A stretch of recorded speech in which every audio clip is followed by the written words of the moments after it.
കുരുക്ഷേത്ര യുദ്ധത്തിൽ തൻ്റെ പുത്രന്മാരെയെല്ലാം നഷ്ടപ്പെട്ട ധൃതരാഷ്ട്ര രാജാവ് തപസ് ചെയ്യാനായി ഗംഗാദ്വാരത്തിലേക്ക് പോയി. അദ്ദേഹത്തെ അനുഗമിച്ചുകൊണ്ട് ഗാന്ധാരിയും കുന്തിയും പോയി.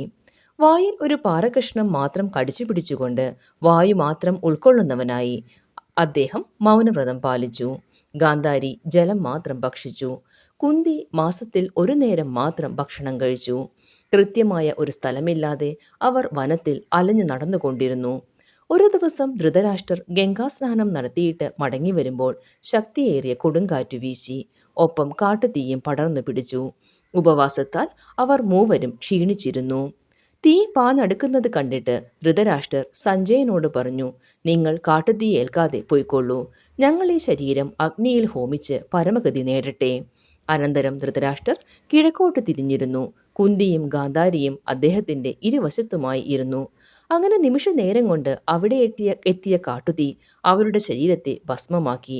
ഇതറിഞ്ഞ യുധിഷ്ഠിരൻ വേദനയോടെ നാരദ മഹർഷിയോട് ചോദിച്ചു, മന്ത്രഭൂതമായ ആഹവനീയാഗ്നിയിൽ ദഹിപ്പിക്കേണ്ട ശരീരം ലൗകികമായ കാട്ടുതീയിൽ എരിഞ്ഞത് യുക്തമാണോ? ഇത് കേട്ട നാരദർ പറഞ്ഞു, ധൃതരാഷ്ട്രരുടെ ശരീരം ദഹിച്ചത് വെറും കാട്ടുതീയിലല്ല.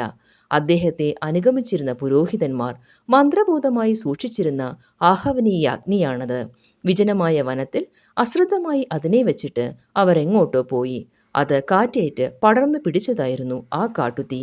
അതുകൊണ്ട് തന്നെ അവർ സദ്ഗതി നേടുകയും ചെയ്തു.